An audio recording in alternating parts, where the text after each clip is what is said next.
24 news channel में आप सभी का स्वागत है और मैं हूं आपके साथ भारती लूथी। आइए बढ़ते हैं खबरों की ओर। नामदेव समाज विकास परिषद के नवनिर्वाचित अध्यक्ष राजेंद्र कुमार नामदेव से हेडलाइन 24 न्यूज ने की विशेष चर्चा। उन्होंने तमाम मुद्दों पर चर्चा करते हुए क्या कहा, आइए सुनते हैं इस खास खबर में। ज्वाला प्रसाद नामदेव बिलासपुर का अभिनिवासी हूँ, परंतु पूर्व में मेरी जन्मभूमि जो है साईं खेड़ा के पास गाडरवारा के पास एक बोहानी गांव है, वहाँ का हूँ मैं। मेरा जन्म स्थान। और अब मैं दादाजी के कितने चमत्कार बताऊं, क्योंकि मैं उनका बचपन का साथी हूँ। हम बचपन में जब इतने बड़े थे तब से हम दादाजी के साथ में खेले कूदे हैं। कभी गर्मियों की छुट्टी में दादाजी हमारे यहाँ आ जाते थे और कभी गर्मियों की छुट्टी में हम साईं खेड़ा जाते थे और दूधी नदी के रेत में कबड्डी खेलते थे।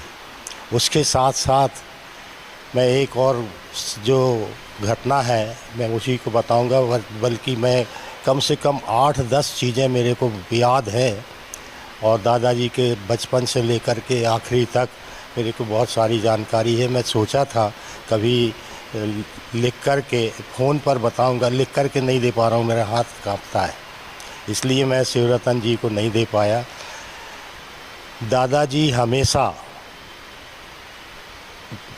अमावस्या और पूर्णिमा पर एक महुआ खेड़ा घाट था नर्मदा जी के किनारे, वहाँ हमेशा जाते थे। एक बार बचपन में ही, माने जब वो करीब 17-18 साल के थे, तो वो वहाँ गए हुए थे और वहाँ से लौट करके जब आ रहे थे तो रास्ते में एक बड़ का झाड़ था, उसके नीचे एक बुजुर्ग बैठे हुए थे। जब दादाजी आए तो उन्होंने दादाजी से कहा कि बेटा मेरे को भूख लगी है, कुछ दे दे खाने को। तो बोले नहीं, पहले तो उन्होंने कुछ दे दे मेरे को कहा, खाने को नहीं बोला। हाँ, कुछ दे दे। तो बोले महाराज जी, बाबा जी मेरे पास में पैसे तो नहीं हैं। तो बोले तू अपने पास लेके गया था खाने के लिए, क्या मेरे को नहीं खिला सकता? बिल्कुल ऐसे ही शब्द थे उनके। तो उन्होंने दादाजी को जब ये कहा, हाँ बोले मेरे पास पूड़ी है। उन्होंने पूड़ी निकाल करके दादाजी ने उनको दी। वो वास्तव में धूनी वाले दादाजी थे और उनने जैसे ही दी हैं, उसके बाद में थोड़ी देर के बाद में दादाजी को उन्होंने एक श्वेत पत्र, वो जो भोजपत्र बोलते हैं, वो दे दिया। बोले तू इसको संभाल के रखना। दादाजी ने कहा ठीक है। अब उनको उतना ज्ञान नहीं था, इतना कह करके आगे बढ़ गए। आगे बढ़ने के बाद में मुश्किल से 100 कदम आगे गए हैं और वो जो महात्मा थे बुजुर्ग, वो विलुप्त हो गए। उसी समय दादाजी उसी बीच में उनको रात में जब घर विलुप्त हो गए, उसके बाद में वो रात में घर आए, शाम को घर पहुँचे तो रात में सपना आया कि तू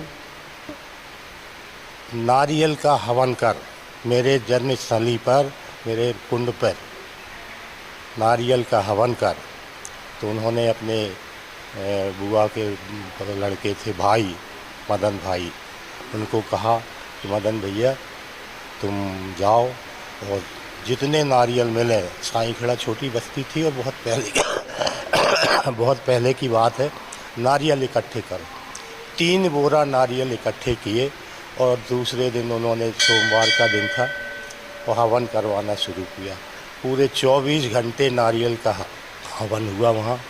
उस दिन से दादाजी को, अब हमने आपको क्या बताएं, मेरे पास तो बहुत सारी चीज़ें हैं और मैं किसी दिन शिवरतन जी मेरे पास बैठे, मैं अपने से बताऊंगा और मैं लिख कर के नहीं दे पाऊंगा और हाथ कांपता है, इसलिए। अभी चुनाव भी नामदेव समाज के राजेंद्र प्रसाद जी कैसे जीत हुई है? हाँ, मैं अखिल भारतीय नामदेव क्षत्रिय महासंघ नई दिल्ली का कार्यकारी अध्यक्ष हूँ और ये जो है नामदेव विकास परिषद उससे एफिलेटेड है। ये बहुत ही माने प्रतिष्ठा की बात थी और ये बहुत ही अच्छा रहा। राजेंद्र नामदेव जी चुनाव जीत गए, जिससे हमारी समाज में खुशियों की माने लहर दौड़ गई है। इससे बढ़िया और कुछ नहीं। नामदेव समाज के नवनिर्वाचित अध्यक्ष राजेंद्र प्रसाद नामदेव जी दादाजी धाम मंदिर पहुँचे हैं। चुनाव लड़ने से पहले वो इसी स्थान पर पहुँचे थे और दादाजी से आराधना थी कि मैं अध्यक्ष बनता हूँ तो दोबारा यहाँ आपके दर्शन करने आऊँगा, और कहीं ना कहीं दादाजी धाम में उनकी मनोकामना पूर्ण हुई है। वो आज मंदिर पहुँचे हैं, हम उनसे चर्चा करें। सर, आपने जो मनोकामना की थी दादाजी धाम में वो पूरी? जी धन्यवाद। हाँ, मैं यहाँ आया था जब मैंने चुनाव प्रक्रिया में भाग लिया था, उसके पहले मैं आया था दादाजी धाम में। आके मैंने अपनी मनोकामना जो थी वो मन में ली थी कि दादाजी मैं प्रदेश अध्यक्ष का चुनाव लड़ रहा हूँ और मेरी मनोकामना की पूर्ण मैं बनने के उपरांत पुनः के दर्शन के लिए आऊँगा। आज मैं उसी उद्देश्य से यहाँ आया हूँ। दादाजी का आशीर्वाद आपको भरपूर मिला? पूरा आशीर्वाद है, जब तो मैं आज बना हूँ और ये आशीर्वाद की मालाएं पहने हुए जी। क्या काम है जो आप विकास करना चाहिए? नामदेव समाज के बहुत से ज़्यादा, नामदेव समाज जो है पिछड़ा वर्ग के अंतर्गत आती है। हमारा जो रोज़गार है वो सिलाई कला कढ़ाई ये मुख्य रोज़गार है। इसके लिए हम उत्थान के लिए शासन से मांग करेंगे, अनुरोध करेंगे कि हमारे जो गरीब तबका है उसके उत्थान के लिए शासन हमको योजनाएं दें, लाभ दे, जिससे हमारे छोटे छोटे मजदूर जो सिलाई करते हैं उसका लाभ ले सकें। और भी बहुत सी हमारी योजनाएं हैं जिनको हम पूरा करेंगे। 21 सूत्री मांग पत्र है जो हमने कार्यक्रम में पेश किया था। उसमें संविधान संशोधन से लेके युवा और मातृत्व शक्ति को अपने संगठन में महत्व देना और रोजगार उन्मूलक योजनाओं के कई हमारे वो हैं एजेंडे में जिनको हम पूरा करेंगे। कहीं कि राजनीति क्षेत्र में रामदेव समाज पिछड़ा हुआ नजर आता है। 2028 का चुनाव, उसमें कुछ नया परिवर्तन देखने को मिलेगा? बिल्कुल मिलेगा। हमारे एजेंडे में हमने एक पॉइंट ये भी रखा है कि नामदेव विभिन्न दलों में बीजेपी हो, कांग्रेस हो, जब बसपा हो, बसपा हो, ये जो भी है, जिस दल में भी हमारे लोग हैं और जो वहाँ पर अपनी सेवाएं दे रहे हैं संगठन को, और यदि वो सेवाएं दे रहे हैं तो उनको उचित स्थान भी मिलना चाहिए।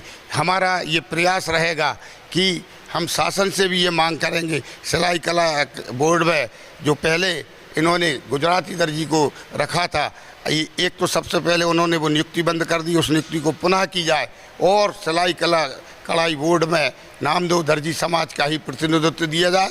इसके लिए उनकी पार्टी बीजेपी पार्टी जो है आज सत्ता में है, बीजेपी में जो योग्य प्रदेश में हमारे समाज के उम्मीदवार हैं उन्हीं को सिलाई कला बोर्ड का अध्यक्ष, उपाध्यक्ष और सदस्य उन्हीं को बनाए जाएं और उसके लिए उचित फंड दिया जाए, जिससे हमारे जो मजदूर भाई हैं जो सिलाई कर रहे हैं उनके लिए उसका लाभ मिल सके। सर, गाडरवाड़ा छोटे से गांव से आकर राजधानी में अपनी दहशत और अपना नाम कमाया, क्या इस तरह? क्या है, ओशो की नगरी है और हमारे दादाजी धाम है, साईंखेड़ा के हैं हमारे दादाजी। साईंखेड़ा भी गाडरवाड़ा का एक ब्लॉक स्तर का कस्बा है। जब दादाजी यहाँ और पूरे विश्व में आ सकते हैं तो उन्हीं की रज धूल के रहने वाले हम लोग हैं और हम बहुत छोटी जगह के लोग हैं वास्तव में।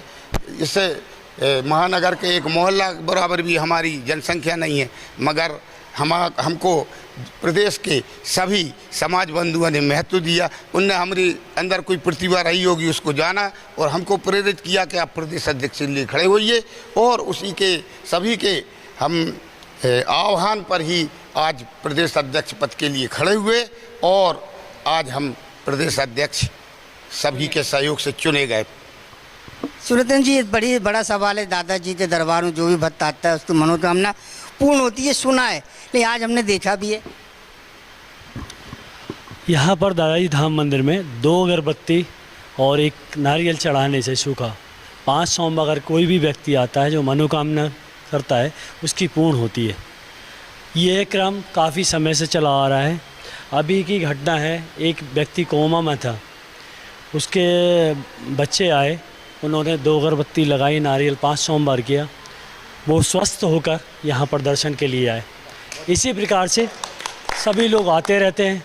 हम लोग का भी नियमित रूप से हर सोमवार को आना होता है, लेकिन जब तक दादाजी नहीं बुलाते तब तक कोई नहीं आ पाता। कलयुग में चमत्कार आज भी मौजूद है। दादाजी धाम में अर्जी लगाई थी कि मैं अध्यक्ष बनूंगा और निश्चित तौर पर यहाँ पे पहुँचूँगा, और वही हुआ कि दादाजी ने उनकी बात सुनी, अर्जी लगाई और अर्जी सफल हुई, और आज राजन जी हमारे बीच में अध्यक्ष के रूप में काबिज हुए हैं। और ऐसा माना जाता है दादाजी धाम में जो भी सच्चे भाव और सच्चे मन से आता है और मनोकामना करता है तो उसकी मनोकामना पूर्ण होती है। लेकिन मनोकामना वास्तव में जनहितैषी होना चाहिए।